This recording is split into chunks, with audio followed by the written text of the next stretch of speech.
মানুষ শুধুমাত্র দুই ধরনের ব্যক্তির সামনেই নত হন। একজন হলেন তিনি যাকে তিনি সম্মান করেন, আর আরেকজন যাকে তিনি ভয় পান। এবার কোনো ব্যক্তি যদি আপনার সামনে নত হন, তাহলে তার পেছনের কারণ কি? আপনার প্রতি সম্মান নাকি আপনার প্রতি ভয়? সেটা আপনাকেই বুঝতে হবে। যদি আপনি এমন মনে করেন যে তাতে কি যায় আসে, ভয় হোক বা সম্মান, কেউ আমার সামনে নত তো হচ্ছেন, যদি এটা আপনার চিন্তা ভাবনা হয়, তাহলে আপনাকে মনে করিয়ে দিই, এই সময় বদলাতে বেশি সময় লাগে না। আজ যে ব্যক্তি আপনাকে দেখে ভয় পাচ্ছে, কাল এই ভয়ের সমাপ্তিও ঘটতে পারে। আবার এমনও হতে পারে যে তার কাছে অত্যাধিক শক্তি চলে এলো। অনেক কিছুই হতে পারে। তাই মনে রাখবেন, যে মাথা ভয়ের কারণে নত হয় তা সময় এলে সবার আগে বিরোধিতা করতে পারে, আর যে মাথা সম্মানের কারণে নত হয়, আপনার জন্য নিজের শিরচ্ছেদও সে করতে পারে। তাই সকলকে আপন করে নিন, কিন্তু ভয় প্রয়োগ করে নয়। কর্ম করুন এবং সম্মান অর্জন করুন। শুধু এটাই করুন আর আমার সাথে ভালোবেসে বলুন, রাধা রাধা। আমাদের জীবনে গুরুজনেরা, জ্ঞানী মানুষজন সবসময় একটা কথা বলেন, ধৈর্য ধরো। শুধুমাত্র দুটো শব্দ, কিন্তু কতটা বিশাল সেটা বোঝার চেষ্টা করুন। ছোট একটা অস্ত্র হাতে নিন এবং একটা বিশাল পর্বতে নিরন্তর প্রহার করতে থাকুন। ধৈর্য ধরে সেই কাজ করতে থাকুন। এমন একদিন আসবে, এই বিশাল পর্বতে আপনি একটা পথ তৈরি করবেন। কোনো ধনুর্ধর যখন নিজের বিদ্যা অর্জন করেন, তখন তাকেও ধৈর্য ধরতে হয়, তার নিজেকে সময় দিতে হয়, তবেই সে ধনুর্বিদ্যা শিখতে পারে। সেইভাবে আমাদের জীবনেও ধৈর্য ধরার খুব প্রয়োজন। পরিবারে ধৈর্য রাখতে পারলে তাহলে আস্তে আস্তে দেখবেন প্রেম বৃদ্ধি পাচ্ছে। সমাজে যদি ধৈর্য রাখতে পারেন, তাহলে আস্তে আস্তে এই সমাজ আপনাকে সম্মান করবে। যদি নিজের জীবনে ধৈর্য রাখতে পারেন, তাহলে নিজে থেকেই আত্মবিশ্বাস বাড়বে, নিজের বিকাশ হবে। জীবনে সবই সম্ভব যদি ধৈর্য রাখতে পারেন। হয়তো আস্তে আস্তে হবে, কিন্তু হবে অবশ্যই। শুধু ধৈর্য রাখুন, কারণ ধৈর্যই সব থেকে বড় পুঁজি। আসুন আর আমার সাথে ভালোবেসে বলুন, রাধা রাধা। কোনো এক সময়ের ঘটনা এটা। মা এবং বাবা হাটে গিয়েছিলেন। তখন আমি আর দাদা গিয়েছিলাম গরু চড়াতে। আমরা বাড়ি ফিরে এলাম, আর মা সেই সময় একটা কাজ করতেন। যখনই হাটে যেতেন, দরজা তালা বন্ধ করে যেতেন। উনি খুব ভালো করে জানতেন যে যদি ওনার এই মাখন চোর সঠিক সময়ে পৌঁছে যায়, তাহলে এক ফোঁটাও মাখন আর অবশিষ্ট থাকবে না। এবার ঘটনা কিছুটা এরকম হলো যে মা আর বাবা মাঝে মাঝে হাটে যেতেন, তাই মাঝে মাঝেই দরজা তালা বন্ধ করতে হতো। যখন মা আর বাবা ফিরে এলেন, তখন বাবা ভুলে গিয়েছিলেন যে এই চাবির গোছা থেকে ঠিক কোন চাবিটা দরজার তালা খোলার জন্য উপযোগী। উনি চেষ্টা করতে শুরু করে দিলেন। একটার পর একটা চাবি দিয়ে উনি চেষ্টা করতে থাকলেন, কিন্তু সেই দরজার তালা তো খুলতেই চাইছিল না। ওনার মাথা থেকে ঘাম পড়তে শুরু করলো। তখন মা বললেন যে তালা ভেঙে দেওয়া যাক। মা চলে গেলেন, আর বাবা বললেন, না না দাঁড়াও, আর কিছু চাবি বাকি আছে, এটা হয়তো খুলতে পারবো। মা হাতুড়ি নিয়ে চলে এলেন সেই তালা ভাঙার জন্য, আর তখনই বাবা শেষ চাবিটা প্রয়োগ করলেন, আর দরজার তালা খুলে গেল। যদি উনি চেষ্টা না করতেন, তাহলে এই তালাটাও ভেঙে যেত আর চাবিটাও নষ্ট হয়ে যেত, ঠিক কিনা? এবার এই ঘটনাটা আমি দেখেছিলাম, আর আমার মনে হলো যে কখনো কখনো এই চাবির গোছার মধ্যে থেকে শেষ চাবিটাও কিন্তু জীবনের দরজা খুলে দিতে পারে। সেজন্য আপনি যদি জীবনে সাফল্য লাভ করতে চেষ্টা করেন, নিজের লক্ষ্যে পৌঁছতে চান, তাহলে হার মানবেন না। হয়তো দেখবেন আপনার পরবর্তী প্রচেষ্টা বা এই অন্তিম প্রচেষ্টা আপনাকে সাফল্যের পথে নিয়ে গেল। তাই নিরন্তর প্রচেষ্টা করতে থাকুন, জীবনে সাফল্য লাভ করুন, আর আমার সাথে ভালোবেসে বলুন, রাধা রাধা। মানুষ নিজের জীবনে সেই সবকিছু লাভ করতে পারে যা সে কামনা করে। শুধু প্রয়োজন হলো ইচ্ছে এবং সিদ্ধান্তের। এবারে ইচ্ছে আসলে কি? সেটা হলো এই মনে প্রকট হওয়া একটি ভাবনা, একটি আবেগ, শুধু তা দিয়ে কিছুই হয় না। যখন সেই ইচ্ছের সাথে দৃঢ় প্রতিজ্ঞা জুড়ে যায় তখন বিষয়টা এগোতে থাকে। একটা উদাহরণ দিই, ধরুন আপনি মরুভূমিতে আছেন এবং আপনি মধুর জল পান করতে চান। এটা হলো শুধুমাত্র আপনার মনের একটি ইচ্ছে। যখন এই ইচ্ছের সাথে সিদ্ধান্ত জুড়ে যায় তখন আপনি সেই মরুভূমিতে গর্ত খুঁড়তে চেষ্টা করেন। আর যখন এই সিদ্ধান্তের সাথে নিষ্ঠা জড়িত হয় তখন আপনাকে সেই জল লাভ করার থেকে কেউ বাধা দিতে পারে না। ইতিহাস এটার সাক্ষী, যিনি নিশ্চিত করেছেন তিনি সেই সব কিছু লাভ করেছেন যা তিনি লাভ করতে চেয়েছেন। সেই জন্য ইচ্ছে থাকা খুব দরকার, কিন্তু তাকে সিদ্ধান্তের সাথে জুড়ে নিন, সিদ্ধান্তকে নিশ্চিত করে ফেলুন, সবকিছু লাভ করবেন। আর তখন এই মন প্রসন্ন হয়ে বলবে, রাধা রাধা। বনের মধ্যে যদি আপনি কোনো বিষাক্ত সাপ দেখেন তাহলে কি করবেন? আপনি তখনই তার থেকে দূরে পালাতে চেষ্টা করবেন। আর এটা কেন করবেন? নিজের রক্ষার্থে। এই কথা আমি নয় মেনে নিলাম, কিন্তু নিজের জীবনে এটা করেন না কেন? আপনি যেখানেই যান, যে স্থানেই যান না কেন, প্রত্যেক সময় প্রত্যেক মুহূর্তে এমন বিষাক্ত সাপ আপনি অবশ্যই খুঁজে পাবেন।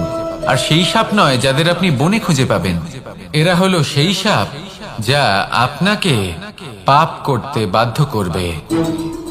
আপনার অন্তরের বাসনা, ক্রোধ, অহংকার, লোভ, ঈর্ষা এদের বৃদ্ধি ঘটাবে।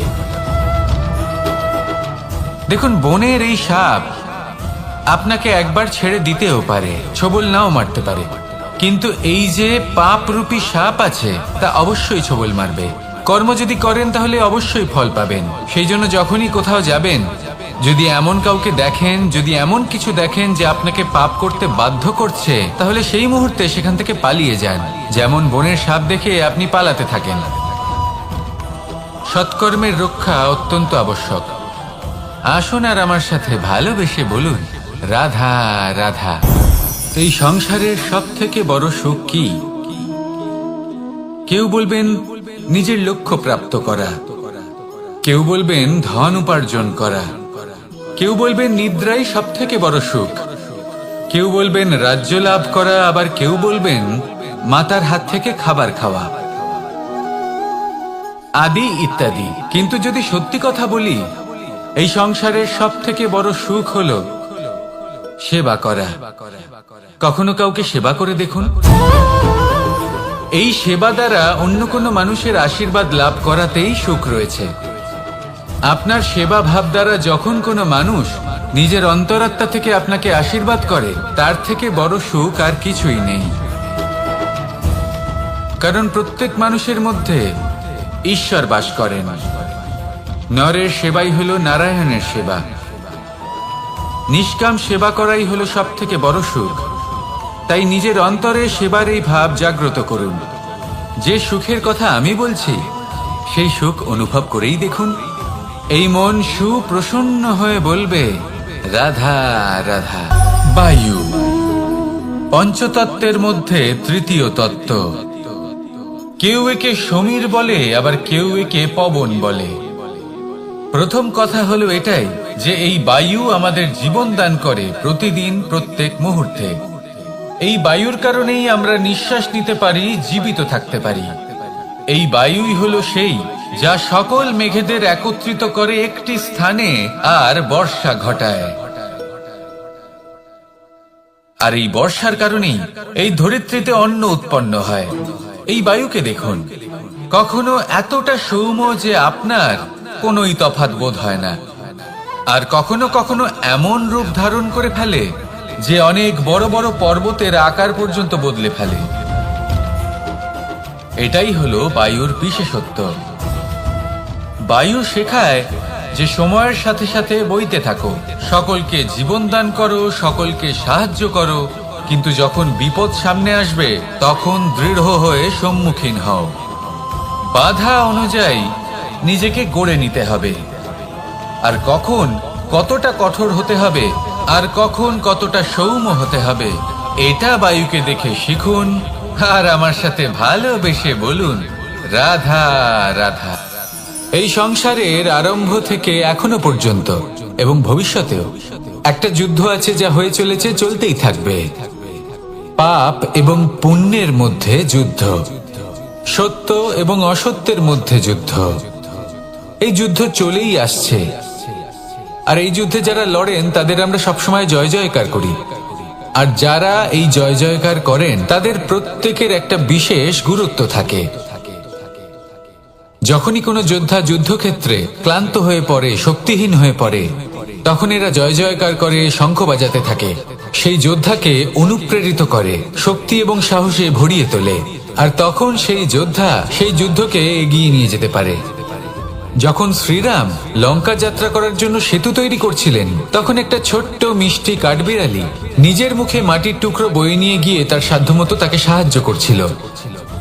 শ্রীরাম দেখলেন এবং বললেন যে ও তো সবার মনোবল বৃদ্ধি করছে, সবাইকে প্রেরিত করছে। ও বলল যে আমি এত ছোট হয়েও যদি এই কাজ করতে পারি, তাহলে আপনারা সবাই কেন পারবেন না? এটাই হলো সেই সকলের মাহাত্ম্য, যারা জয় জয়কার করেন, অনুপ্রেরিত করেন, সাহস যোগান।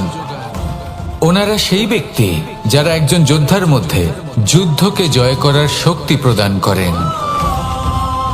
আসুন আমার সাথে ভালোবেসে বলুন, রাধা রাধা। কোকিলের ডাক শুনে আমার মন প্রফুল্ল হয়ে ওঠে। কোকিল হলো আমার অত্যন্ত প্রিয়। এরকমই আরো একটা পাখি আছে, কাক। একদিকে কাক, অন্যদিকে কোকিল। এদের মধ্যে বেশি পার্থক্য নেই, কিন্তু কোকিলের কণ্ঠ শুনে সবার মন প্রফুল্ল হয়ে ওঠে। কোকিল যখন সামনে আসে তখন মন শান্ত হয়ে যায়। যখন কাক সামনে আসে তখন মানুষ দূরে পালিয়ে যায়। এমন কেন হয়?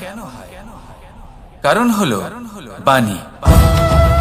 কোকিলের বাণী অত্যন্ত মিষ্টি, অত্যন্ত মধুর। সেখানেই কাকের বাণী অত্যন্ত কর্কশ শোনায়। আর কর্কশ বাণী শোনা কেউ পছন্দ করেন না। আপনি নিজেকে জিজ্ঞেস করুন, কোনো ব্যক্তি আপনার সাথে কথা বললে তার বাণী মধুর হলে আপনার ভালো লাগে, আর যদি কর্কশ হয় তার থেকে দূরে চলে যেতে ইচ্ছে করে। তাই নিজের বাণীও এইভাবেই মধুর রাখুন, মিষ্টি রাখুন। এ আমারও খুব প্রিয়। আর এটা তখন হয় যখন মনে প্রেম থাকে। মনের মধ্যে প্রেম জাগ্রত করুন, বাণী নিজে থেকেই মধুর হয়ে যাবে। আর কৃষ্ণ নিজে থেকে আপনার কাছে আসবে আর আপনার সাথে বলবে, কি রাধা রাধা। যখন সূর্যের অত্যাধিক তাপের কারণে এই ধরিত্রী শুষ্ক হয়ে যায়, তখন প্রতিবিম্ব আমরা এইভাবে দেখতে পাই। আমরা কোথাও দূরে তাকালে আমাদের মনে হয় সেখানে জল রয়েছে। আমরা যখনই কাছে গিয়ে দেখি তখন দেখি যে সেখানে জলই নেই। তারপর যেই আমরা পেছনে ফিরে তাকাই, আমরা দেখি যেখান থেকে আমরা এসেছি সেখানে জল পড়ে রয়েছে। এবার এই যে মরুতৃষ্ণা, তা কিন্তু শুধুই ভূমিতে নয়, আমাদের ভাবনা চিন্তার সাথেও এটাই হয়ে থাকে। অনেক সময় হয়ে থাকে। যে ব্যক্তি জল লাভ করার আশায় বসে থাকে সে কখনোই জল লাভ করতে পারে না। কিন্তু যে ব্যক্তি জল লাভ করার আশায় নিরন্তর পরিশ্রম করতে থাকে, ঘাম ঝরায়, সেই ব্যক্তি কোনো মরুভূমিতেও জল লাভ অবশ্যই করে। জীবনে যদি আমরা বড় কিছু লাভ করতে চাই, তাহলে নিরন্তর পরিশ্রম করতেই হবে। পরিশ্রমের এই মনোভাব অত্যন্ত গুরুত্বপূর্ণ। এই মনোভাব আর দৃষ্টিভঙ্গি এ হলো অন্তরের গুণ। রূপ এবং প্রসাধন এগুলি হলো বাহ্যিক আবরণ। যে ব্যক্তি রূপের কারণে আপনাকে ভালোবাসে তা প্রকৃত ভালোবাসা নয়।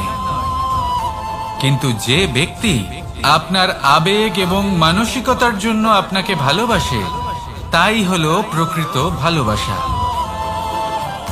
তাহলে এই কথাটা মনে রাখুন আর আমার সাথে ভালোবেসে বলুন, রাধা রাধা।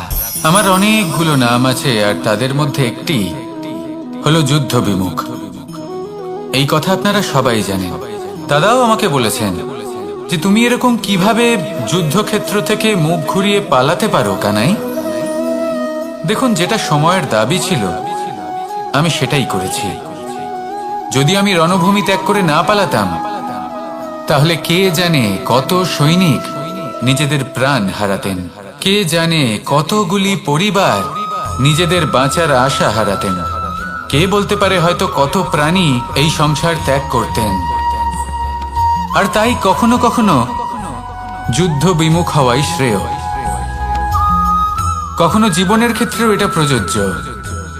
যদি দূরে চলে গেলে আপনার সম্ভাবনা বৃদ্ধি পায়, তাহলে দূরে চলে যান। দূরে চলে যান সেই সকল ব্যক্তিদের থেকে যারা কথায় কথায় আপনাকে অপমান করেন, আপনার নিন্দা করেন, আপনাকে বাধা দেবার চেষ্টা করেন, আপনাকে ছোট করেন। কারণ তাদের সাথে থেকে, সেই সকল ব্যক্তিদের সাথে থাকলে যারা আপনার মূল্য বোঝেন না, আপনি নিজের আত্মসম্মান, নিজের আত্মবিশ্বাস, নিজের ব্যক্তিত্বকে নত করে ফেলবেন। দূরে চলে যান সেই সকল সংঘর্ষ থেকে, সেই সকল পরিস্থিতি থেকে যাদের সম্মুখীন হয়ে আপনি কোনো পরিণামেই পৌঁছতে পারবেন না। যদি আপনি এইভাবে যুদ্ধ বিমুখ হয়ে উঠতে পারেন, যদি এই প্রবৃত্তি আপনি নিজের মধ্যে জাগ্রত করতে পারেন, তাহলে আপনার সামনে সেই যুদ্ধ চলে আসবে যাতে বিজয় লাভ করে আপনি নিজের অস্তিত্ব খুঁজে পাবেন। আর সেটাই হলো সবথেকে বড় জয়লাভ। আসুন আমার সাথে ভালোবেসে বলুন, রাধা রাধা। সংসারের বিভিন্ন ক্ষেত্রে আপনি অনেক কিছুই দেখতে পাবেন। যে কোনো খেলা, কোনো নাটক দেখতে পাবেন, কেউ কোনো খেলা খেলছে তা দেখতে পাবেন। আর দর্শকগণ এই দেখে অত্যন্ত আনন্দ লাভ করেন, হাততালি দিতে থাকেন, প্রশংসা করতে থাকেন, নিজের অন্তরের উৎসাহ প্রকাশ করতে থাকেন। কি দেখে করেন? সেই সমস্ত খেলোয়াড়দের দেখে করেন যারা এই খেলাটা খেলছে, তাই না? কিন্তু অনেক সময় সেই খেলোয়াড়রা সেই খেলার আনন্দ উপভোগ করতে পারেন না, কারণ ওনারা চাপা পড়ে যান তাদের কামনার চাপে। জয় লাভ করার কামনা, প্রথম স্থান লাভ করার ইচ্ছে, প্রতিযোগিতায় সব থেকে এগিয়ে থাকার ইচ্ছে তাদেরকে এই খেলা উপভোগ করতেই দেয় না। সেই জন্য কখনো কখনো এই খেলোয়াড়দের থেকে অনেক বেশি আনন্দ উপভোগ করেন দর্শকগণ, যেখানে এই খেলাটা কিন্তু খেলছেন খেলোয়াড়রাই। আমি এটা বলছি না যে এই ইচ্ছে, এই আকাঙ্ক্ষা অনুচিত না, কিন্তু তার সাথে সেই খেলা, সেই কর্মের আনন্দ উপভোগ করাও অত্যন্ত গুরুত্বপূর্ণ। তাই সেটা উপভোগ করুন। যে উৎসাহ আপনি উপভোগ করছেন তা যাপন করা অত্যন্ত গুরুত্বপূর্ণ। দেখুন, সত্যি বলতে এটা কিন্তু আপনার অধিকারও বটে। আপনি যে কর্ম করছেন তার ফল তো আপনি অবশ্যই পাবেন। সেটা যখন আপনি পাচ্ছেন তখন আপনার তা উপভোগ করা উচিত। সেটাই করুন। জীবনে সফলতা এবং অসফলতা এরা আসা যাওয়া করতে থাকে। যখন সাফল্য আসবে তখন তা উপভোগ করুন, যখন অসফলতা আসবে তখন তার থেকে শিক্ষা লাভ করুন। সাফল্য আপনার কাছে আবার ফিরে আসবে। আর এই মন, আপনি তো জানেন, এই মন প্রসন্ন হয়ে বলবে, রাধা রাধা। ভোজন, এই সংসারে যেই হোক না কেন, কোনো মানুষ হোক, কোনো প্রাণী হোক, কোনো কীট হোক বা কোনো বনস্পতি হোক, প্রত্যেকের জন্য ভোজন অতি আবশ্যক। কারণ ভোজন থেকেই শক্তি পাওয়া যায়, আর সেই শক্তি দিয়েই সংসারের, আমাদের জীবনের সমস্ত কার্য করা যায়। এবার এমন এক ধরনের শক্তি হয় যা শীতের ঋতুতে সূর্য থেকে আমরা পেয়ে থাকি, আর আরেক ধরনের উত্তাপ হয় যা দিয়ে ভোজন রান্না করা হয়, সুস্বাদু নানান ধরনের ভোজন। এবার অত্যন্ত গুরুত্বপূর্ণ হলো যে ব্যক্তি সেই ভোজন বানাচ্ছেন তার মানসিক পরিস্থিতি, এবং সেই ব্যক্তি যিনি ভোজন গ্রহণ করছেন তার মানসিক অবস্থা। যখনই আপনি ভোজন বানাচ্ছেন তখন ভালোবাসার সাথে কাজটা করুন, ধন্যাত্মক ভাব নিয়ে, সৎ ভাবনার সাথে। কারণ আপনার এই মানসিক স্থিতি শক্তির আকারে সেই খাদ্যের সাথে মিলে মিশে যায়। আর যখনই আপনি ভোজন গ্রহণ করছেন তখন সদ্ভাবনার সাথে, প্রসন্নতার সাথে গ্রহণ করুন, ধন্যাত্মক ভাব নিয়ে। যদি আপনি প্রসন্নতার সাথে রান্না করেন, প্রসন্নতার সাথে খাদ্য গ্রহণ করেন, তাহলে আপনি প্রসন্নই থাকবেন। আর মন সুপ্রসন্ন হয়েই বলবে, রাধা রাধা। কিছু শেখা অত্যন্ত গুরুত্বপূর্ণ। এবার কি কি শিখতে হবে সেই সব শেখানোর জন্য অনেক শিক্ষক রয়েছেন, কিন্তু কি শিখবেন না আর কি করবেন না এটা আমাদের নিজের অভিজ্ঞতা দিয়ে শিখতে হয়। কিন্তু তার মানে এটা নয় যে যদি আপনাকে শিখতে হয় যে আগুনের তাপ কতটা, আপনাকে আগুনের মধ্যে হাত দিতে হবে। না, অন্য কারোর অভিজ্ঞতা দ্বারাও শিখতে পারি। প্রশ্ন শুধুমাত্র একটাই যে আপনি কি শিখতে চান নাকি চান না। যদি আপনি এটাই ভাবেন যে আমি শুধুই নিজের অভিজ্ঞতা দ্বারাই শিখতে চাই, তাহলে জীবনকাল ছোট মনে হবে, অনেক কিছুই শিখতে পারবেন না। তাই নিজের সাথে সাথে বড়দের অভিজ্ঞতা দ্বারাও শেখা শুরু করে দিন। এই সংসারের অভিজ্ঞতা দ্বারা শিখতে শুরু করে দিন। আর এটা নিশ্চিত রূপে শেখা আবশ্যক যে কখন কি করবেন না, কোথায় থামতে হবে আর কোথায় থামবেন না। তাহলে আসুন আর আমার সাথে ভালোবেসে বলুন, রাধা রাধা।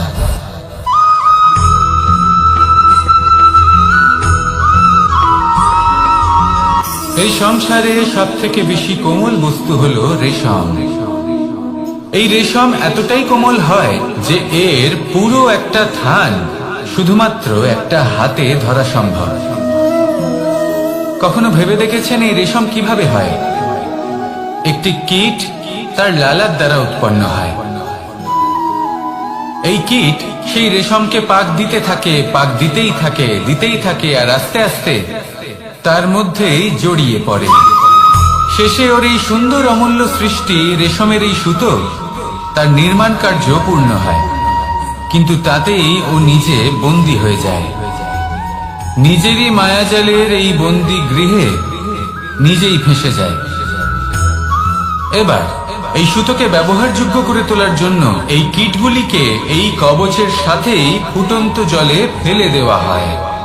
এই সংসারে যদি আমাদের স্বপ্ন এই সংসারের দুঃখ হরণ করার জন্য, এই সংসারে সুখ বিতরণ করার জন্য হয়, তবেই আমাদের প্রগতি সম্ভব।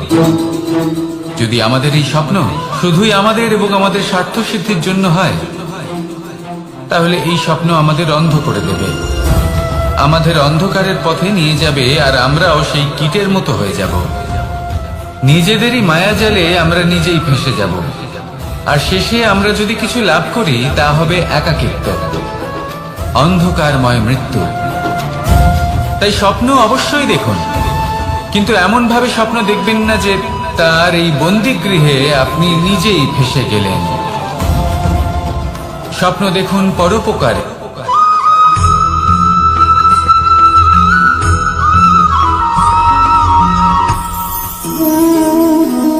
শক্তি এক অত্যন্ত বিচিত্র বস্তু, বা বলতে পারেন অনুভূতি।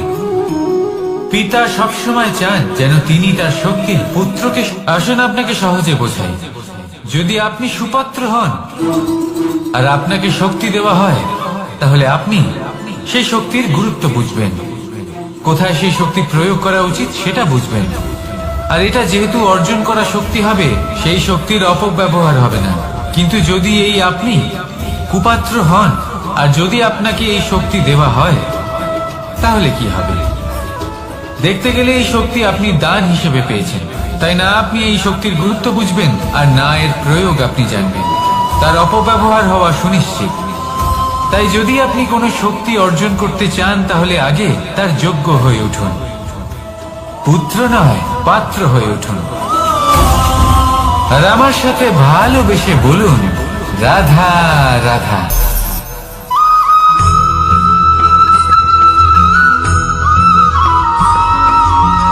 এই সংসারে প্রত্যেক মানুষ এটাই চান যে তিনি যেন ধনবান হন, আর্থিক অবস্থা তার ভালো থাকে, ওনার বাড়িতে লক্ষ্মীর আগমন হয়। কিন্তু সেটা হবে কি করে, সেটাই হলো প্রশ্ন। কেউ বলেন যে যদি পরিশ্রম করো তাহলে ধন অর্জন সম্ভব, কেউ বলেন যে যদি বিদ্যা লাভ হয় তবেই ধন অর্জন সম্ভব, কেউ বলেন যে যদি বলশালী হও তবেই সম্পন্ন থাকবে। ভালো কথা, যদি তাই হয়ে থাকে, তবে দিনমজুর সারা দিন পরিশ্রম করেন, তিনি কেন ধনী হন না? অনেকজন বিদ্বান মানুষ আছেন এই সংসারে, তারা কেন ধনবান হন না? অনেক সংখ্যক বলশালী ব্যক্তি আছেন, তাদের কাছে ধন নেই কেন? তাদের কেন ধনের অভাব হয়? আবার এমনও কিছু মানুষ আছেন যারা পরিশ্রম করেন, তারা দিনমজুর, কিন্তু তারা ধন অর্জন করতে পারেন। কিছু বিদ্বান ব্যক্তি আছেন যাদের কাছে অধিক মাত্রায় ধন রয়েছে। কয়েকজন বলশালী ব্যক্তি রয়েছেন যাদের কাছে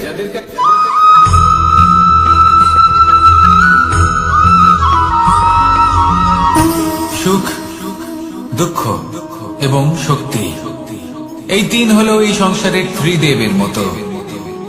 আমাদের জীবনে যা কিছু ঘটছে এই তিনটির ভিত্তির উপরেই হচ্ছে। আসলে এই সংসারের একটা নিয়ম আছে, যখনই আপনি কিছু লাভ করেন এই সংসার আপনার পরীক্ষা নেয়। এটা জানার জন্য আপনার পরীক্ষা নেয় যে আপনি যা কিছুই লাভ করেছেন আপনি কি আদৌ সেটার যোগ্য কিনা।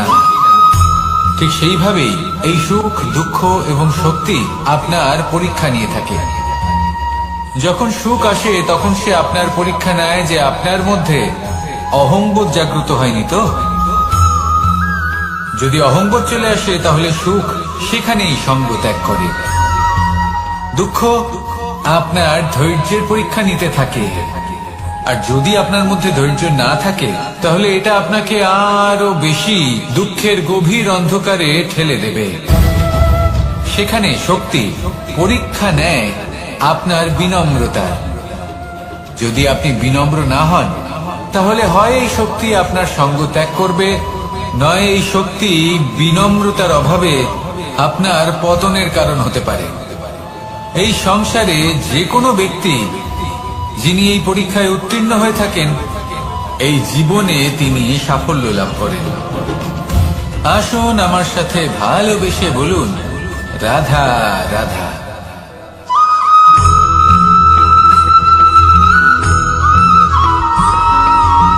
পঞ্চতত্ত্বের মধ্যে দ্বিতীয় তত্ত্ব হল ধরণী, ভূমি, যাকে আমরা ধরণী মাতা বলি। এই ধরণী ধৈর্য ধারণ করে, আর এর উপরেই আমাদের সমগ্র সংসার নির্ভরশীল। কারণ এই ভূমি সহ্য ক্ষমতা রাখে, এর সহ্য ক্ষমতা হলো অপরিসীম। সন্তান যতই আঘাত প্রদান করুক না কেন প্রেম পূর্বক সহ্য করে, আর তার বদলে অমূল্য রত্ন প্রদান করে। সন্তান যদি হাল চালায় তাহলে তার বদলে তাকে অন্ন প্রদান করে। এটাই হলো ধরণী। এবার এর থেকে আমরা কি শিক্ষা পেতে পারি? এটাই যে কারোর জন্য কিছু করা বা কাউকে কিছু দেওয়া মনে কোনো কামনা ছাড়াই। আর এই কথাটা বুঝে যান, যদি কারোর জন্য কামনা না রেখে বা কোনো পাওয়ার আশা না রেখে কারোর জন্য কিছু করেন বা কারোকে কিছু দেন, যদি এটা আপনি শিখতে পারেন তবে আপনি ভালোবাসতে শিখে গেছেন। আর সেই জন্যই এই ধরিত্রীকে মাতা বলা হয়। কারণ মাতা শুধু উনি নন যিনি গর্ভে সন্তানকে ধারণ করেন, মাতা তো উনিও যিনি জীবন বাঁচতে শেখান, যিনি জীবন বাঁচার উদাহরণ প্রদান করেন। তাহলে ধরণীর থেকে এই নিঃস্বার্থ ভাব শিখুন, নিঃস্বার্থ ভালোবাসা শিখুন, আর এই ভালোবাসার সাথেই বলুন, রাধা রাধা।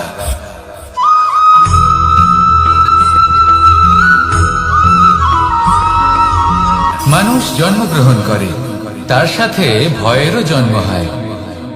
ছোটবেলা থেকেই আমাদের মনে কোনো না কোনো প্রকারের ভয় থেকেই যায়। কেউ এই বিষয়ে ভয় পায় যে তার কোনো বস্তু তার থেকে দূরে চলে যাবে, কেউ এই বিষয়ে ভয় পায় যে আমি নিজেকে হারিয়ে ফেলব, কেউ এই ভেবে ভয় পায় যে আমার প্রিয়জনেরা তারা যেন আমার থেকে দূরে না চলে যায়, কেউ এই ভেবে ভয় পায় যে আমরা যেন পথ না হারিয়ে ফেলি, আদি ইত্যাদি। কিন্তু সত্যি কথা বলতে ভেবে দেখুন এই ভয় বাস্তবে কি? শুধুই একটা মনস্থিতি, আর কিছুই নয়। যা কিছু আপনি জীবনে পেয়েছেন তা একদিন আপনাকে হারাতে হবে।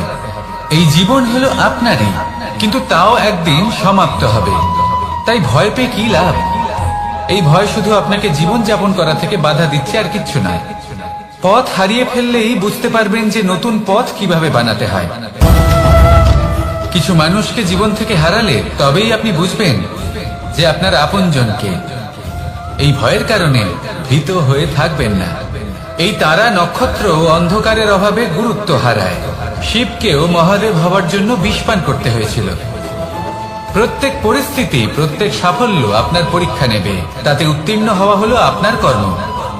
যখনই আপনি ভয় পাবেন বা সংকটের সম্মুখীন হবেন, তখন সাহসের সাথে তার সম্মুখীন হন। মনে রাখবেন, যে সম্মুখীন হতে জানে সাফল্য তার সাথে সবসময় থাকে।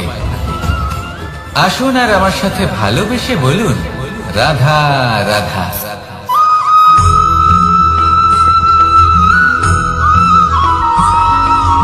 জীবনে অগ্রসর হওয়ার জন্য আমাদের কাকে প্রয়োজন হয়? মাতা পিতা, বন্ধু, প্রেম, সাহায্য, অর্থ, পরিশ্রম, আশা। ভিন্ন ভিন্ন মানুষ ভিন্ন ভিন্ন বিকল্প চয়ন করে। যদি আমি আপনাকে বলি, তাহলে জয় আর পরাজয়ের মন্ত্র দুটো শব্দের উপর নির্ভর করে, মেনে নেওয়া আর দৃঢ় হওয়া। যদি মেনে নেন তাহলে হেরে যাবেন, যদি দৃঢ় হন তাহলে নিশ্চিত রূপে জয়ী হবেন। যদি কখনো আপনি ক্লান্ত হয়ে ওঠেন, আপনি দুঃখী হন, পুরোপুরি ভেঙে পড়েছেন, তখন মেনে নেবেন না যে আপনি ভেঙে পড়েছেন, নয়তো হেরে যাবেন। তখন উল্টে স্থির করবেন যে যাই হয়ে যাক না কেন, আমি জয়ী হবই। আর আপনি দেখবেন যে জয় নিশ্চিত রূপে আপনার কাছেই আসবে। তাহলে এই কথা মনে রাখবেন আর আমার সাথে ভালোবেসে বলবেন, রাধা রাধা।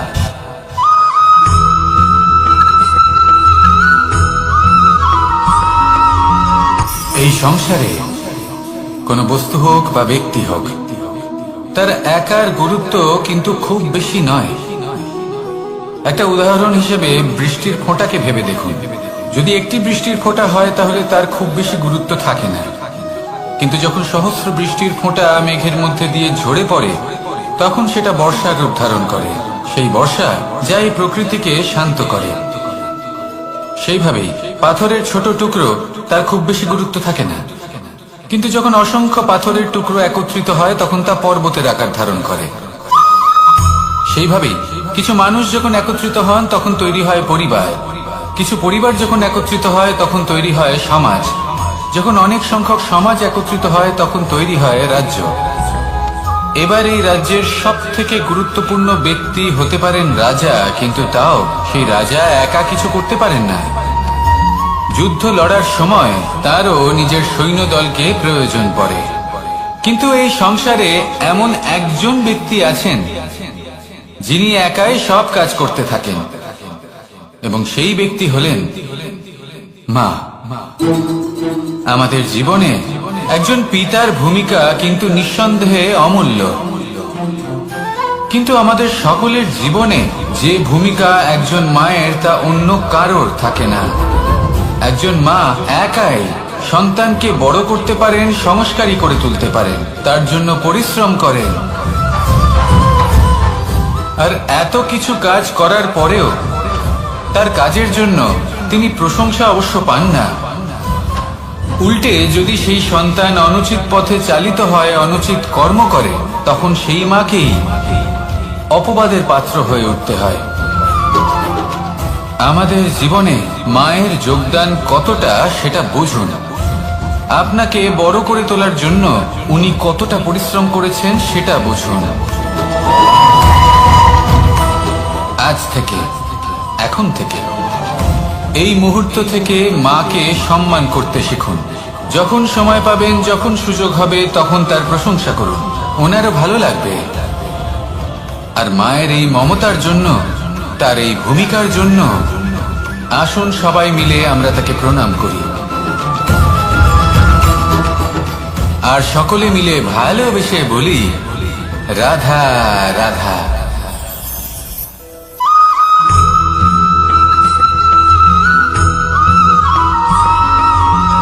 এই সংসারের সব থেকে গুরুত্বপূর্ণ তত্ত্ব কোনটা?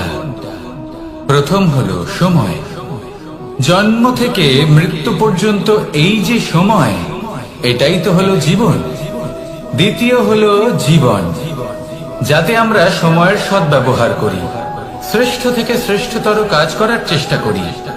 বহু বছরের এই পরম্পরা, এই সংস্কৃতিকে এগিয়ে নিয়ে যাওয়ার চেষ্টা করি। এই সংসারে আমরা অংশগ্রহণ করতে চেষ্টা করি। তৃতীয় হলো ধন, সেই ধন যা প্রত্যেক ব্যক্তি অর্জন করতে চেষ্টা করেন। এবার এই তিনটি তত্ত্বের মধ্যে একটা সামঞ্জস্য আছে, সমান ব্যাপার আছে। সে ধনই হোক বা সময় হোক বা হোক জীবন। আর সেই সমান ব্যাপার হলো যে যদি আপনি এটা গণনা করতে থাকেন তাহলে তা কমতে থাকে, যদি আপনি এটা ব্যবহার করেন তাহলে তা বাড়তে থাকে। একে সংগঠিত করে রাখতে চেষ্টা করলে এ হাত থেকে ফসকে যায়, কিন্তু যদি আপনি একে সামলে রাখতে শিখে যান তাহলে এমন কাজ করবেন যাতে সংসারের সাথে সাথে পরবর্তী প্রজন্ম লাভবান হবে। যদি কিছু শিখতে চান তাহলে সামলাতে শিখুন, গণনা করা বা সংগঠিত করা নয়। আসুন আর আমার সাথে ভালোবেসে বলুন, রাধা রাধা।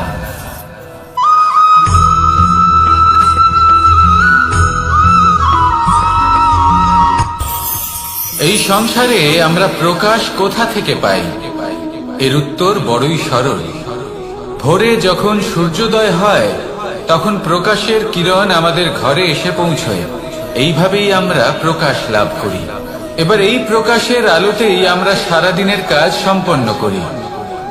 সন্ধে হয়ে যায়, সূর্যাস্ত হয়ে যায়, আর আমাদের ঘর যাতে অন্ধকার না হয় তার জন্য আমরা একটা প্রদীপ প্রজ্বলিত করি। এটাই ঘটে আমাদের জীবনেও। এবার প্রবাহমান আয়ুর সাথে আমরা আমাদের অন্তরে যদি একটা প্রদীপ প্রজ্বলিত করে নিই তাহলে বিষয়টাই অন্যরকম হবে। এবার আপনি বলবেন কোন প্রকাশের কথা বলছি যা আমাদের অন্তরে জাগ্রত করা সম্ভব? আমাদের আত্মার মাঝে প্রেমের প্রকাশ জাগ্রত করার কথা বলছি। কারণ আমাদের এই জীবন এও হলো দিনের আলোর মতো। আজ প্রকাশ আছে, কিন্তু কোনোদিন অবশ্যই অস্ত হবে। কিন্তু অস্ত হবার আগে যদি আমরা আমাদের আত্মার মাঝে প্রেমের এই প্রকাশ উজ্জ্বলিত করে নিই তাহলে আমাদের সন্ধ্যাকালও আমরা আনন্দে এবং প্রেমে যাপন করব। তাহলে আসুন আর আমার সাথে ভালোবেসে বলুন, রাধা রাধা।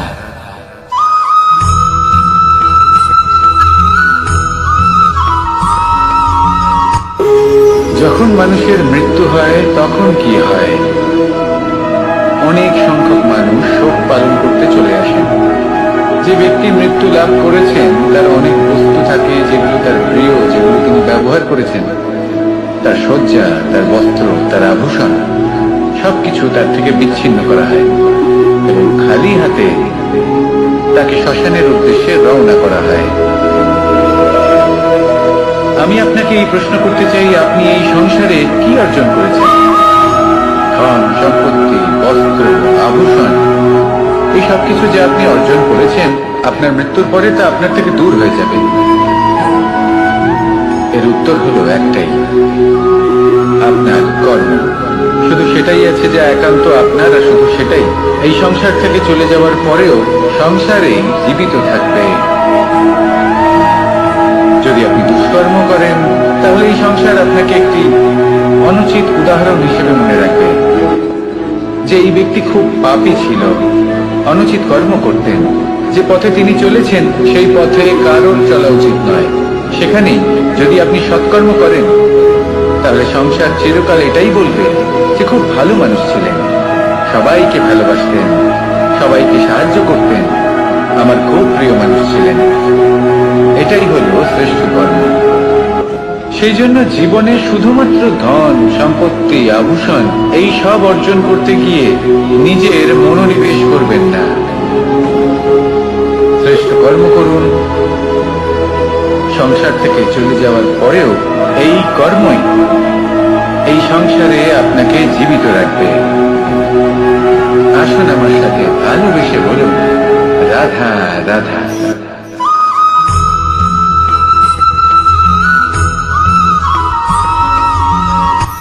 এই সংসারে সাফল্য লাভ করার জন্য জ্ঞানের প্রয়োজন হয়, পরিশ্রমের প্রয়োজন হয়, দৃঢ় নিষ্ঠার প্রয়োজন হয়, নিরন্তর চেষ্টা করা প্রয়োজনীয়। কিন্তু আরো কিছু আছে যা অত্যন্ত প্রয়োজনীয় এবং গুরুত্বপূর্ণ। তা হলো ভালো বন্ধু। তাদের থাকা অত্যন্ত প্রয়োজনীয়। যদি ভালো বন্ধু থাকে তাহলে সময় এলে তারা ঢাল হয়ে আপনাকে সুরক্ষা করবেন। সময় এলে অস্ত্রের মতো শত্রুকে সংহারও করবেন। যদি তিনি জ্ঞানী হন, তাদের মধ্যে সদ্গুণ থাকে, তাহলে এই সব গুণ আপনার মধ্যেও প্রবেশ করবে। তাহলে সাফল্যের জন্য ভালো বন্ধু পাওয়া অত্যন্ত প্রয়োজনীয়। কিন্তু শুধু বন্ধু কেন, ভালো শত্রুও থাকা প্রয়োজনীয়। এবার আপনি ভাববেন, আমি কি বললাম? যদি আপনার জীবনেও ভালো অর্থাৎ শক্তিশালী শত্রু থাকে, তাহলে আপনিও শক্তিশালী হতে থাকবেন। এই শত্রু আপনাকে প্রেরিত করবে আরো বেশি শক্তিশালী হয়ে ওঠার। কখনো কোনো হরিণকে দেখুন, তীব্র গতিতে দৌড়তে থাকে। কেন তীব্র গতিতে দৌড়ে? এই কারণে নয় যে কোথাও তার জন্য মধুর ঘাস অপেক্ষা করে রয়েছে, না। সে এই কারণে তীব্র গতিতে দৌড়য় কারণ সেটা না করলে তার পেছনে একটি সিংহ আছে যে ওকে নিজের ভোজন করে ফেলবে।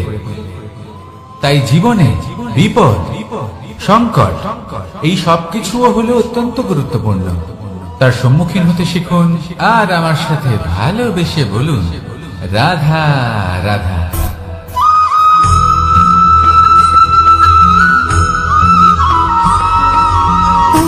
সুখ, দুঃখ এবং শক্তি, এই তিন হলো এই সংসারের ত্রিদেবের মতো। আমাদের জীবনে যা কিছু ঘটছে এই তিনটির ভিত্তির উপরেই হচ্ছে। আসলে এই সংসারের একটা নিয়ম আছে, যখনই আপনি কিছু লাভ করেন এই সংসার আপনার পরীক্ষা নেয়। এটা জানার জন্য আপনার পরীক্ষা নেয় যে আপনি যা কিছুই লাভ করেছেন আপনি কি আদৌ সেটার যোগ্য কিনা। ঠিক সেইভাবেই এই সুখ, দুঃখ এবং শক্তি আপনার পরীক্ষা নিয়ে থাকে। যখন সুখ আসে তখন সে আপনার পরীক্ষা নেয় যে আপনার মধ্যে অহংবোধ জাগ্রত হয়নি তো। যদি অহংবোধ চলে আসে তাহলে সুখ সেখানেই সঙ্গ ত্যাগ করে। দুঃখ আপনার ধৈর্যের পরীক্ষা নিতে থাকে, আর যদি আপনার মধ্যে ধৈর্য না থাকে তাহলে এটা আপনাকে আরো বেশি দুঃখের গভীর অন্ধকারে ঠেলে দেবে। সেখানে শক্তি পরীক্ষা নেয় আপনার বিনম্রতার। যদি আপনি বিনম্র না হন তাহলে হয় এই শক্তি আপনার সঙ্গ ত্যাগ করবে, নয় এই শক্তি বিনম্রতার অভাবে আপনার পতনের কারণ হতে পারে। এই সংসারে যে কোনো ব্যক্তি যিনি এই পরীক্ষায় উত্তীর্ণ হয়ে থাকেন এই জীবনে তিনি সাফল্য লাভ করেন। আসুন আমার সাথে ভালোবেসে বলুন, রাধা রাধা।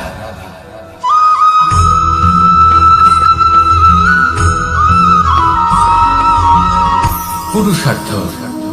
শাস্ত্রে 4 ধরনের পুরুষার্থের কথা বলা হয়েছে। প্রথম হলো ধর্ম।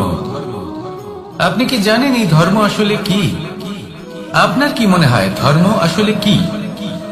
কোনো বিশেষ ঈশ্বরকে মানাই কি ধর্ম বলা হয়? নাকি কোনো বিশেষ রীতি পালন করাই হলো ধর্ম? নাকি কোনো বিশেষ সাহিত্যকে সর্বশ্রেষ্ঠ মনে করাই হলো ধর্ম? না, ধর্ম হলো সেটা যাকে ধারণ করা যেতে পারে। আর ধারণ শুধু সেটাই করা যায় যা পবিত্র। পবিত্র শুধু তাকেই বলা হয় যা নিঃস্বার্থ, যার মধ্যে শাসন করার কোনো ইচ্ছে নেই, যা সরলভাবেই প্রবাহমান, জল এবং বায়ুর মতো। যখন কোনো ব্যক্তি ধর্মকে ধারণ করেন এবং সেই ধর্ম সেই ব্যক্তিকে রক্ষা করে তখন তাকে ধর্ম বলা হয়। ধর্ম যা রক্ষা করে অহংকার থেকে, খারাপ চিন্তার হাত থেকে। সেই জন্য পুরুষার্থ গড়ে তোলার আগে, ধর্ম পালন করার আগে ধর্মের প্রকৃত অর্থ কি সেটা বুঝে নিন। এটা জেনে রাখুন যে সমস্ত ধর্মের আধার, সমস্ত ধর্মের ভিত শুধুমাত্র ভালোবাসা। আসুন আর এই ভালোবাসার সাথেই বলুন, রাধা রাধা।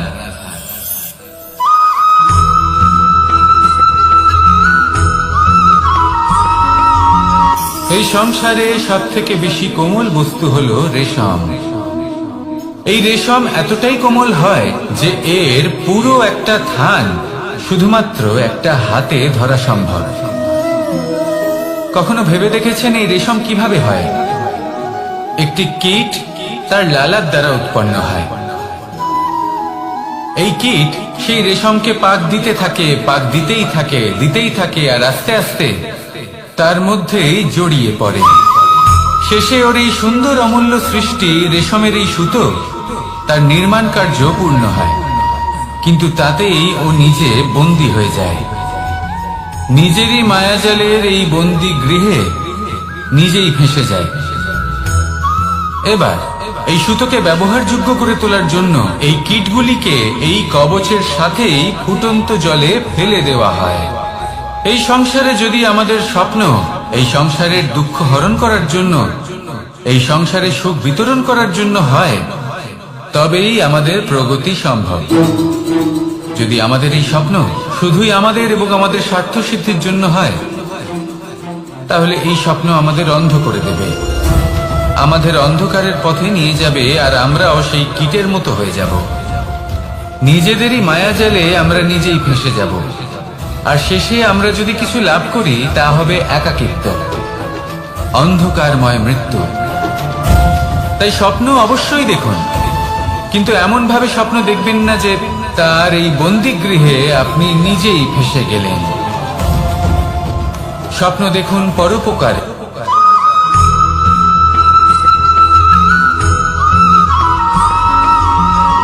কেউ বলে জীবন খুব ক্ষণস্থায়ী, কেউ বলে জীবন হলো একটা সুন্দর স্বপ্নের মতো, আবার কেউ বলবে জীবন হলো এক কঠোর সত্য। কিন্তু জীবন আসলে কি? জীবন হলো আপনারই প্রতিবিম্ব, একটা দর্পণ। অর্থাৎ আপনি জীবনকে সেইভাবেই পাবেন যেরকম আপনি নিজেকে প্রতিপন্ন করবেন। যদি আপনি দর্পণের দিকে তাকিয়ে হাসেন, তাহলে আপনি সামনে হাসি মুখী দেখতে পাবেন। এবার যদি আপনি গম্ভীর হয়ে থাকেন, তাহলে আপনি একজন রুষ্ট ব্যক্তি দেখতে পাবেন। শেষে সবথেকে বেশি গুরুত্বপূর্ণ হলো আপনার চেষ্টা। আপনাকে সবসময় চেষ্টা করতে হবে যাতে আপনি নিজেকে প্রসন্ন এবং ইতিবাচক মনোভাবে রাখেন। এটা হলো আপনারই উত্তরদায়িত্ব, তাকে পালন করুন। এই মনকে প্রসন্ন রাখুন, এই সংসারকে সুন্দর বলে মনে হবে, আর এই মন প্রসন্ন হয়ে বলবে রাধা রাধা।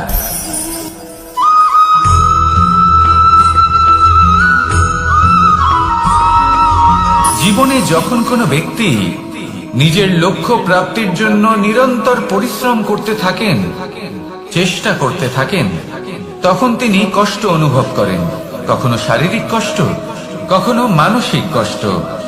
এবার উনি এটা ভাবতে থাকেন যে আমি কি উচিত করছি নাকি অনুচিত করছি। কারণ অন্যদিকে এমন একজন ব্যক্তিও আছেন যিনি একদমই পরিশ্রম চেষ্টা করছেন না। তিনি মদিরা পান করেন, বিলাসিতায় জীবন কাটান, অলস প্রকৃতির হয়ে ওঠেন, নিদ্রাতে বিলীন হয়ে থাকেন আর ভাবেন যে তিনি সুখ লাভ করছেন। কিন্তু এরকম কেন হয়? কারণ যখন আমরা সৎ পথে থাকি, উচিত পথে চলি, লক্ষ্য প্রাপ্ত করার জন্য চেষ্টা করতে থাকি, তখন আমাদের ভেতরে থাকা নেতিবাচক শক্তি এবং পাপ এই দেহকে ত্যাগ করে দেয়। আর এই অনুভূতিটাই আমাদের দুঃখের অনুভূতি দেয়, কষ্ট দেয়।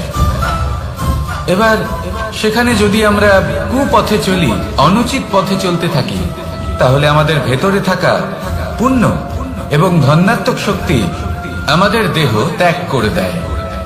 আর এই অনুভূতির কারণেই আমরা সুখ অনুভব করি। কিন্তু কখনো ভাববেন যে এই সুখ বেশি সময় পর্যন্ত থাকে না। সেই জন্য সবসময় মনে রাখবেন, যদি আপনি জানেন যে এটাই আপনার লক্ষ্য, এটাই উচিত পথ, শুভ পথ, তাতে নিরন্তরভাবে এগিয়ে যেতে চেষ্টা করতে থাকুন। এই কষ্ট আপনাকে সুখের পরাকাষ্ঠায় কখন পৌঁছে দেবে তা আপনি জানতেই পারবেন না। আসুন আমার সাথে ভালোবেসে বলুন রাধা রাধা।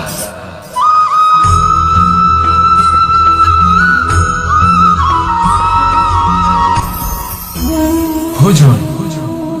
এবার ভোজন সংগ্রহ করার জন্য মানুষ কি না করেন, সব সময় চেষ্টা করতে থাকেন। ফসল উৎপাদনের জন্য অনেক পরিশ্রম করতে থাকেন, কিন্তু অনেক সময় অনেক পরিশ্রম করার পরেও ফসল ভালো উৎপাদন হয় না। এর কারণ কি? কারণ হলো এটাই যে আপনি পরিশ্রম হয়তো অনেক করেছেন, কিন্তু আপনার নজর তো সেই বীজের দিকে ছিলই না যে আপনি রোপণ করেছেন। সেই জন্য সব সময় কোনো বীজ রোপণ করার আগে তাকে পরখ করে দেখুন, তা অত্যন্ত আবশ্যক। আর সেইভাবেই যখনই কোনো কর্মের প্রশ্ন আসে, তাহলে সেখানে শুধুমাত্র পরিশ্রম যথেষ্ট নয়, সেই কাজের প্রতি আপনার কর্তব্য কি, আপনার উদ্দেশ্য কি, সেটা জানা হলো অত্যন্ত গুরুত্বপূর্ণ। তাই কর্ম করুন, কিন্তু সেই কর্মের প্রতি আপনার যা উদ্দেশ্য তার মাহাত্ম্য বুঝতে চেষ্টা করুন। তাহলে আসুন আমার সাথে ভালোবেসে বলুন, রাধা রাধা।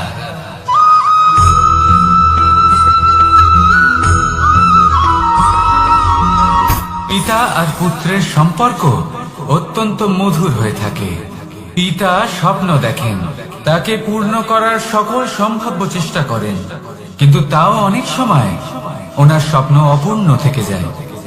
তখন পিতা ভাবেন যে স্বপ্ন উনি পূর্ণ করতে পারেননি, ওনার সন্তান তা অবশ্যই পূরণ করবে। যে স্থানে উনি কখনো পৌঁছতে পারেননি, সেই স্থানে ওনার পুত্র অবশ্যই পৌঁছবে। পিতা নিজের সন্তানের ভবিষ্যৎ নিয়ে সেই স্বপ্ন দেখেন, আর যখন সেই সন্তান সামনে এগোতে থাকে তখন তার দুঃখ হয় না, বরং গর্ব হয়। ওনার ভালো লাগে এটা দেখে যে ওনার সন্তান অনেক উন্নতি করছে। কিন্তু যখন সন্তান নিজের অভিভাবকের শক্তি দেখে, তার যশ দেখে হিংসা করতে থাকে, সমস্যা সেইখানেই শুরু হয়। সেই জন্য সকল সন্তানকে এটা মনে রাখতে হবে, দেখুন, পুত্র হবার সুবাদে, এক সন্তান হবার সুবাদে এটা হলো আপনার অধিকার যে আপনি আপনার পিতার থেকে বেশি উন্নতি করবেন। আপনার পিতাও এটাই চান, কিন্তু সুস্থভাবে এটা করুন। একটা রেখা টেনে নিন, যাতে আপনি তাতে এগোতে পারেন আর আপনার পিতার তাতে গর্ববোধ হয়, আর সেই বিষয়ে দুঃখ না হয় যে আমার সন্তান আমাকেই ছোট করার চেষ্টা করছে।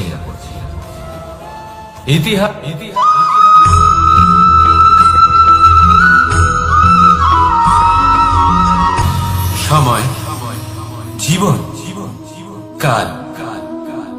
দেখতে গেলে এই তিনটি শব্দ একটি শব্দেরই সমার্থক শব্দ মনে হয়, কিন্তু এই শব্দগুলির অর্থ কি সমান? কখনোই নয়। হ্যাঁ, এই সময় চলতে থাকে, জীবন চলতে থাকে, কালচক্র চলতে থাকে।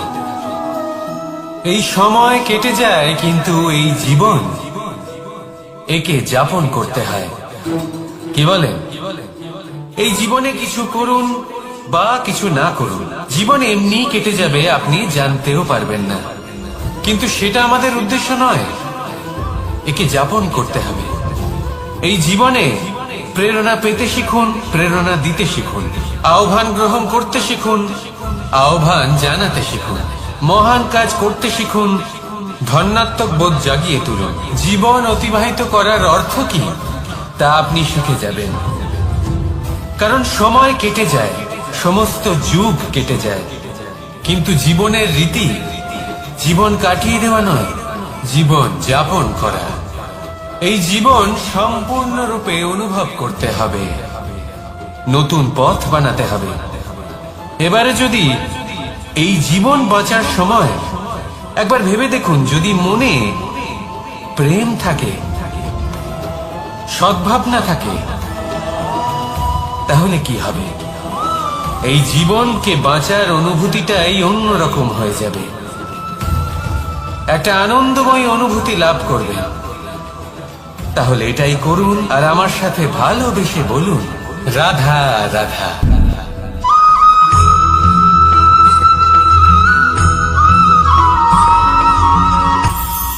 এটা হলো ধান গাছ, এর থেকে যে চাল উৎপন্ন হয় তা মানুষ গ্রহণ করেন। আর এটা কি? এ হলো জংলি ঘাস। একবার ভেবে দেখুন, যদি এই জংলি ঘাস ধান গাছের আশেপাশে থাকে তাহলে কি হবে? ধান উৎপন্ন হতে পারবে? তা উৎকৃষ্ট হতে পারবে? আমরা কি তা গ্রহণ করতে পারবো? কখনোই নয়। এই জংলি ঘাস ধানকে নষ্ট করে দেবে, কিন্তু নিজে জীবিত থাকবে। এটাই হলো আজকের শিক্ষা। এই সংসারে যদি আপনি নীতির পথে চলতে চান, উচিত কর্ম করতে চান, সংসারকে সেবা করতে চান, তাহলে জংলি ঘাসের মতো ব্যক্তিদের থেকে সবসময় দূরে থাকতে হবে। সেই ব্যক্তি যারা দুর্নীতি এবং মিথ্যা দ্বারা পরিপূর্ণ, যাদের ব্যবহার অশুভ, যাদের অনেক অশুভ গুণ রয়েছে, তারা সঠিক নয়।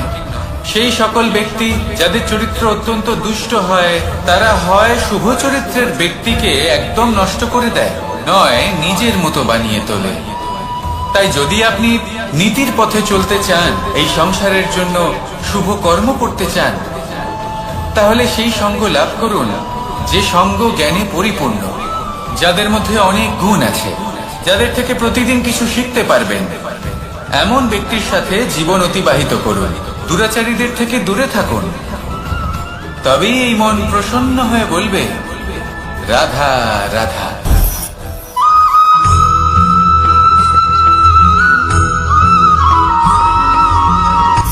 সূচের শেষে একটি ছিদ্র থাকে, যার দ্বারা আমরা এই সুতো পরাতে পারি, আর তারপর সূচের সাহায্যে এই সুতো দিয়ে বস্ত্র সেলাই করা যায়। কিন্তু যদি সুতোটা সোজা করে ধরা না হয়, তাহলে সূচে কখনো এই সুতো পরানোই সম্ভব নয়। যদি এতে কোনো গিঁট পড়ে, তখন তা কখনোই এই ছিদ্র দ্বারা প্রবেশ করা সম্ভব নয়। ঠিক এইভাবেই যদি আপনি কারোর জীবনে প্রবেশ করতে চান, কারোর অন্তরে প্রবেশ করতে চান, তাহলে আপনাকেও সহজ থাকতে হবে। এতে কোনো গিট থাকলে চলবে না, অর্থাৎ মনে যাতে কোনো মালিন্য না থাকে, যেন কোনো কুচিন্তা না থাকে। যদি এসব থাকে, তাহলে আপনি কখনো কারোর জীবনে প্রবেশ করতে পারবেন না। আর যদি কোনোভাবে আপনি প্রবেশ করেও যান, তাহলে তার মনে ঘর করতে পারবেন না। নিজেকে এই সুতোর মতন করে তুলুন, সহজ। মনে যেন কোনো কুচিন্তা না থাকে, সবার প্রতি যেন সদ্ভাবনা থাকে, শুভ চিন্তা থাকে। এমনটা করতে থাকুন। এমন একটা দিন আসবে যেদিন এই সমস্ত সংসারের ব্যক্তির মনে আপনি বাস করবেন, আর তখন এই মন প্রসন্ন হয়ে বলবে, রাধা রাধা।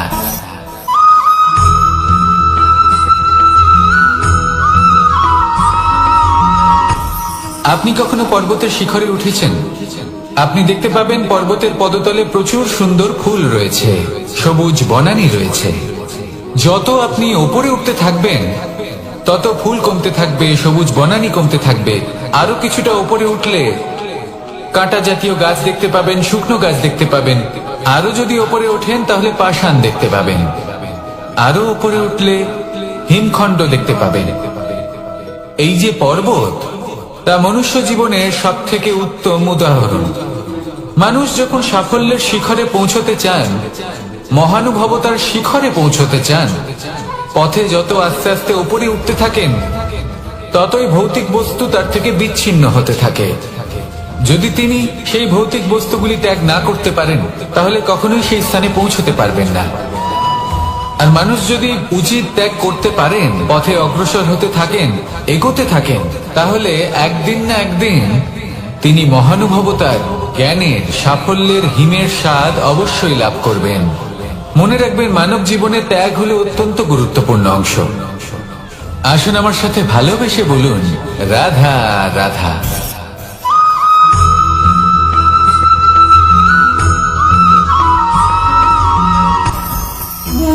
ভোজন। এবার ভোজন সংগ্রহ করার জন্য মানুষ কি না করেন, সব সময় চেষ্টা করতে থাকেন। ফসল উৎপাদনের জন্য অনেক পরিশ্রম করতে থাকেন, কিন্তু অনেক সময় অনেক পরিশ্রম করার পরেও ফসল ভালো উৎপাদন হয় না। এর কারণ কি? কারণ হলো এটাই যে আপনি পরিশ্রম হয়তো অনেক করেছেন, কিন্তু আপনার নজর তো সেই বীজের দিকে ছিলই না যে আপনি রোপণ করেছেন।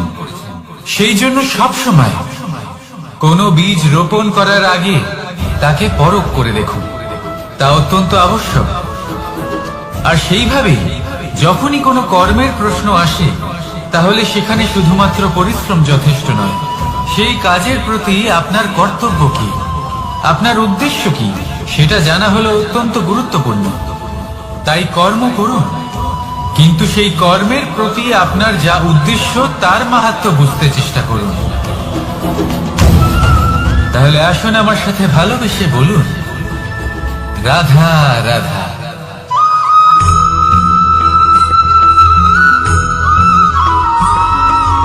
বসন্ত ঋতু, এই সময় মন আনন্দে ভরে থাকে। এমন মনে হয় যেন আমরা আকাশে বিচরণ করতে চলে যাই, কিন্তু সেটা তো সম্ভব নয়।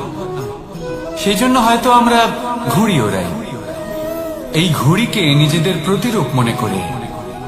এবার অনেক মানুষ আছেন যারা ঘুড়ি ওড়ান, কিন্তু এই কর্মের সারমর্ম কি সেটা কজন বুঝতে পারেন? আপনি এটা মনে করুন যে আপনি হলেন সেই ঘুড়ি, আর এই সুতো যিনি ধরে রয়েছেন তিনি হলেন পরমাত্মা। আর এই সুতো যেখান থেকে শুরু হয় সেই লাটাই হলো আমাদের কর্মচক্র। এবার আপনি নিজেই অনুমান করুন যে এই উড়ান কার ওপর নির্ভরশীল, পরমাত্মার ওপর আর আপনার কর্মের ওপর। যদি পরমাত্মা আপনার হাত ধরে থাকেন, আপনার সাথে থাকেন, যদি আপনি শুভ কর্ম করতে থাকেন, আপনি এই আকাশে উড়তে থাকবেন। কিন্তু কোথাও কোথাও যদি পরমাত্মার সাথে এই বন্ধন ছিন্ন হয়, আপনার কর্মচক্র খারাপ হয়ে যায় বা থেমে যায়, তাহলে আপনার এই ঘুড়ি কেটে যাবে আর দূরে কোনো গাছের ডালে গিয়ে আটকে যাবে। তাই শুধুমাত্র ঘুড়ি ওড়াবেন না, তার থেকে শিখুন, পরমাত্মার সাহচর্যে থাকুন, সবসময় শুভ কর্ম করতে থাকুন আর সবসময় এই আকাশে উড়তে থাকুন। আসুন আর আমার সাথে ভালোবেসে বলুন, রাধা।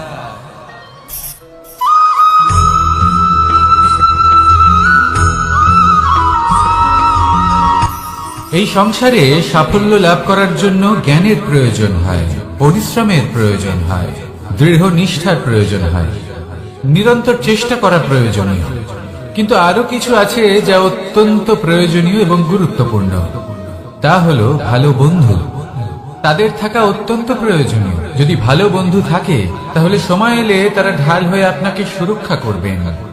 সময় এলে অস্ত্রের মতো শত্রুকে সংহারও করবেন। যদি তিনি জ্ঞানী হন, তাদের মধ্যে সদ্গুণ থাকে, তাহলে এই সব গুণ আপনার মধ্যেও প্রবেশ করবে। তাহলে সাফল্যের জন্য ভালো বন্ধু পাওয়া অত্যন্ত প্রয়োজনীয়। কিন্তু শুধু বন্ধু কেন, ভালো শত্রুও থাকা প্রয়োজনীয়। এবার আপনি ভাবেন আমি কি বললাম? যদি আপনার জীবনেও ভালো অর্থাৎ শক্তিশালী শত্রু থাকে, তাহলে আপনিও শক্তিশালী হতে থাকবেন। এই শত্রু আপনাকে প্রেরিত করবে আরো বেশি শক্তিশালী হয়ে ওঠা। কখনো কোনো হরিণকে দেখুন, তীব্র গতিতে দৌড়তে থাকে। কেন তীব্র গতিতে দৌড়য়? এই কারণে নয় যে কোথাও তার জন্য মধুর ঘাস অপেক্ষা করে রয়েছে, না। সে এই কারণে তীব্র গতিতে দৌড়য় কারণ সেটা না করলে তার পেছনে একটি সিংহ আছে যে ওকে নিজের ভোজন করে ফেলবে। তাই জীবনে বিপদ, সংকট, এই সবকিছুও হলো অত্যন্ত গুরুত্বপূর্ণ।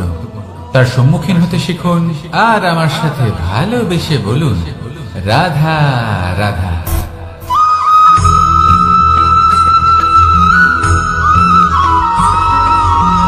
ভালোই, শুধু ওনাদের কঠোর ব্যবহার দেখলে আমরা একটু ভয় পেয়ে যাই।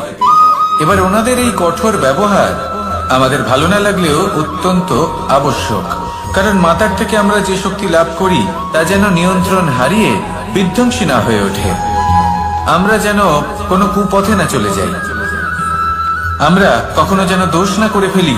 শুধু সেই জন্য পিতা এবং গুরু একটু কঠোর হয়ে ওঠেন, এবং ওনাদের এই কঠোর আচরণ ভবিষ্যতে গিয়ে আমরা অবশ্যই বুঝতে পারি। জীবনে কিছু বছর আমরা এগিয়ে যাই আর তারপর আমরা বুঝতে পারি যে বাবা এবং গুরু আমাদের যথেষ্ট ভালোবাসতেন, কিন্তু ওনাদের ভালোবাসার বহিঃপ্রকাশ আলাদা। প্রয়োজনীয় হলো এটা দেখার, এটা বোঝার যে শুরু থেকে আমাদের প্রতি ওনাদের আচরণ কেমন ছিল। ওনাদের কঠোর হওয়ার পেছনে ওনাদের ভালোবাসাটা বোঝার চেষ্টা করুন, ওনাদের চিন্তাটা বোঝার চেষ্টা করুন, ওনাদের পথপ্রদর্শনের আড়ালে আপনার ভবিষ্যতের জন্য যে পরিকল্পনা ওনারা করেছেন সেটা বোঝার চেষ্টা করুন। তখন আপনারা বুঝতে পারবেন ওনাদের ভালোবাসাকে। আপনার মনের মধ্যে আপনা থেকেই ওনাদের প্রতি সম্মান জেগে উঠবে। নিজের পিতা এবং নিজের গুরু এই দুজনের প্রতি কৃতজ্ঞতা প্রকাশ করুন আর আমার সাথে ভালোবেসে বলুন, রাধা রাধা।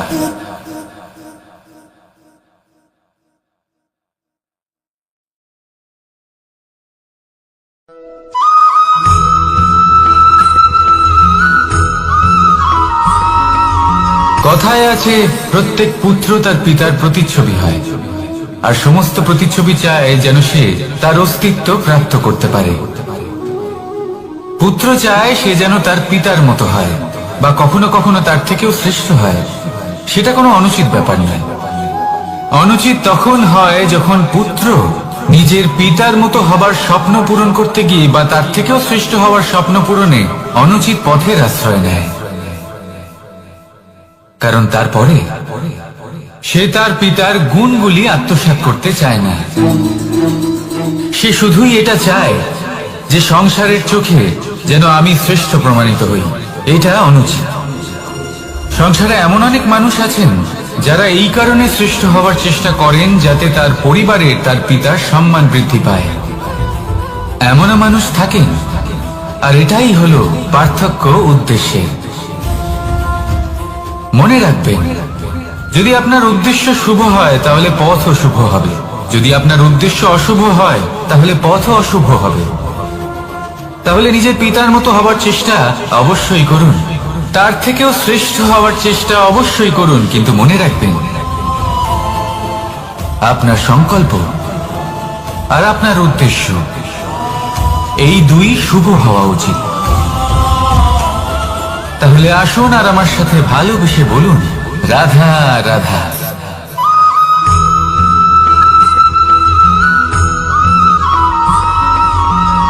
আপনি কখনো কোনো বাজকে নিজের বাসা বানাতে দেখেছেন?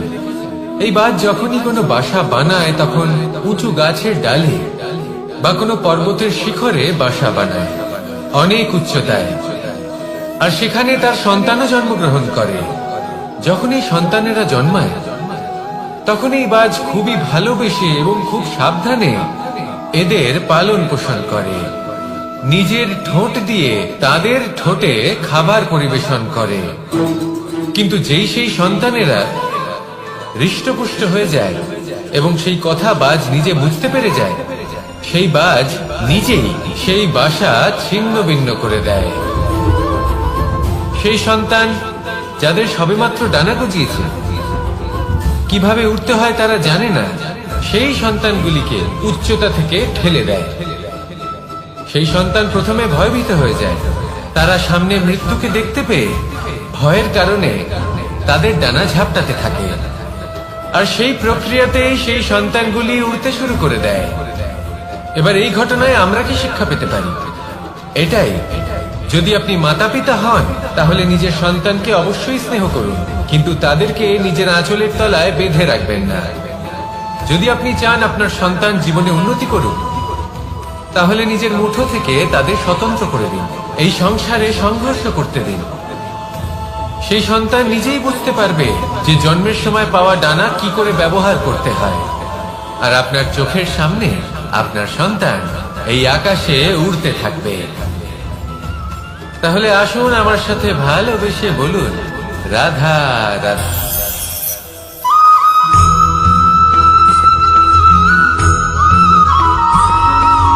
ফিরে আসছিলেন এবং তাদের ফেরার পথে হঠাৎ করে কোথাও থেকে একটি বাছুর চলে এলো। এই দুই বোন ভয়ভীত হয়ে গেলেন, আর তাদের হাত থেকে সেই আটা পড়ে গেল, মাটিতে মিশে গেল। এবার এই পুরো ঘটনাক্রমে যদি কারোর বিন্দুমাত্র লাভ হয়ে থাকে, বিন্দুমাত্র আনন্দ পেয়ে থাকে, তাহলে সে কে? সেই ছোট বোন, যিনি মাঝে মাঝেই গমের দানা তুলছিলেন এবং খাচ্ছিলেন। কিছুটা হলেও উনি আনন্দ লাভ করেছিলেন। এবার এরকমই হলো আমাদের জীবনে ভক্তি এবং ভালোবাসা সংক্রান্ত বিষয়। মানুষ নিজের জীবনের দৈনিক কাজে এতটাই ব্যস্ত হয়ে পড়েন, প্রত্যেকদিন শুধু কাজ কাজ কাজ কাজ করতে থাকেন, আর তাতে ভক্তি এবং ভালোবাসার জন্য সময় বার করতেই পারেন না। দেখুন, জীবনে ভক্তি আর প্রেমের এই যে ছোট ছোট মুহূর্ত আছে, এগুলো যদি আপনি যাপন করতে পারেন তাহলে তাতেই আপনি তৃপ্তি লাভ করবেন। বাকি সবই আপনার ব্যর্থ বলেই মনে হবে। জীবনে যখনই আপনি কোনো কাজ করবেন, ঈশ্বরের প্রতি সমর্পিত হয়ে সেই কাজ করুন। আর যখনই সময় পাবেন, তাহলে সেই সময় নিজের আপনজনদের দিন। যাদের আপনি ভালোবাসেন তাদের প্রতি যত্নবান হন, তাদের শুভাকাঙ্ক্ষী হন। এই প্রেম আর ভক্তির ছোট ছোট মুহূর্তগুলো আপনার জীবনকে চরিতার্থ করে তুলবে। আসুন আমার সাথে ভালোবেসে বলুন, রাধা রাধা।